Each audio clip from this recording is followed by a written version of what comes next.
So we are here to show you a few basic fire extinguishers and how to use them in case of emergencies.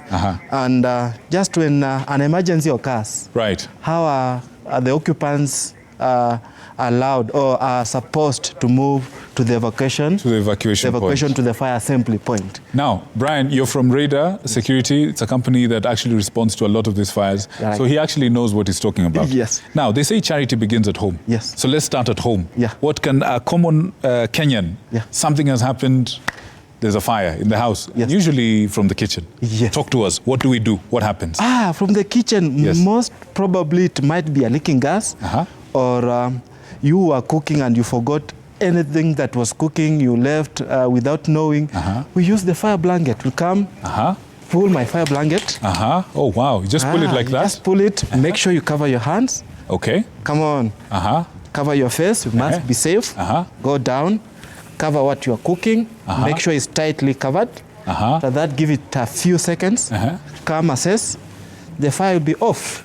You can pull it out? Yeah. If you pull it up after 3-4 minutes, the fire will be off. Remember, there are 3 elements. We have heat, oxygen, and fuel.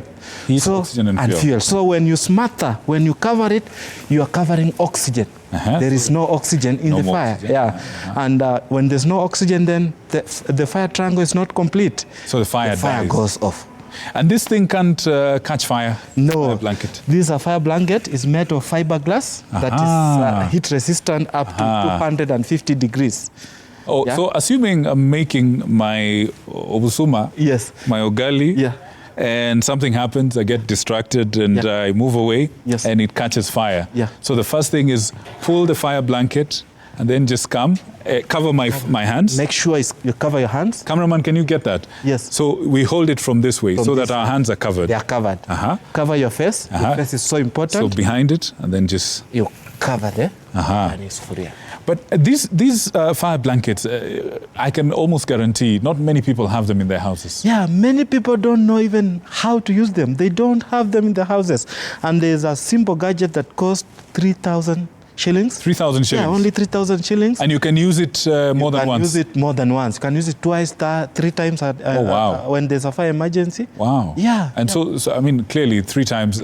We're not all planning to have 3 fires in our lifetimes, you know? I think once is good enough. I hear a question in my ear. Can a normal blanket, the ones we have at home, can they work? Yeah, but through other media. A towel or a blanket, have it in water. You squeeze so that the pores are closed. Remember, the cloth or the towel has a number of pores. Yes. So you put it in water, squeeze. When you squeeze, the pores are closed.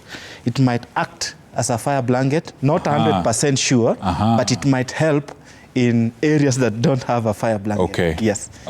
Now, so we've left the kitchen. Here we are. This is our sitting room. Yes. And then...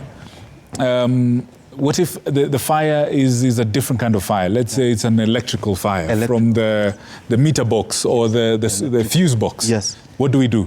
Remember, my friend. Yes. 90% of the fires that we fight in Kenya are majority caused by electricity. Really? Yes. Wow. I can testify to that because I've been a fireman for 15 years. 15 years. Majority of them, they are caused by electrical faults.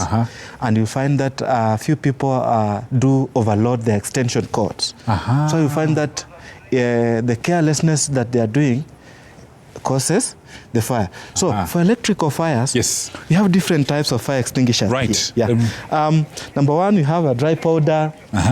We have a foam, carbon dioxide. So for electrical fires, we always prefer to use a dry powder that knocks off.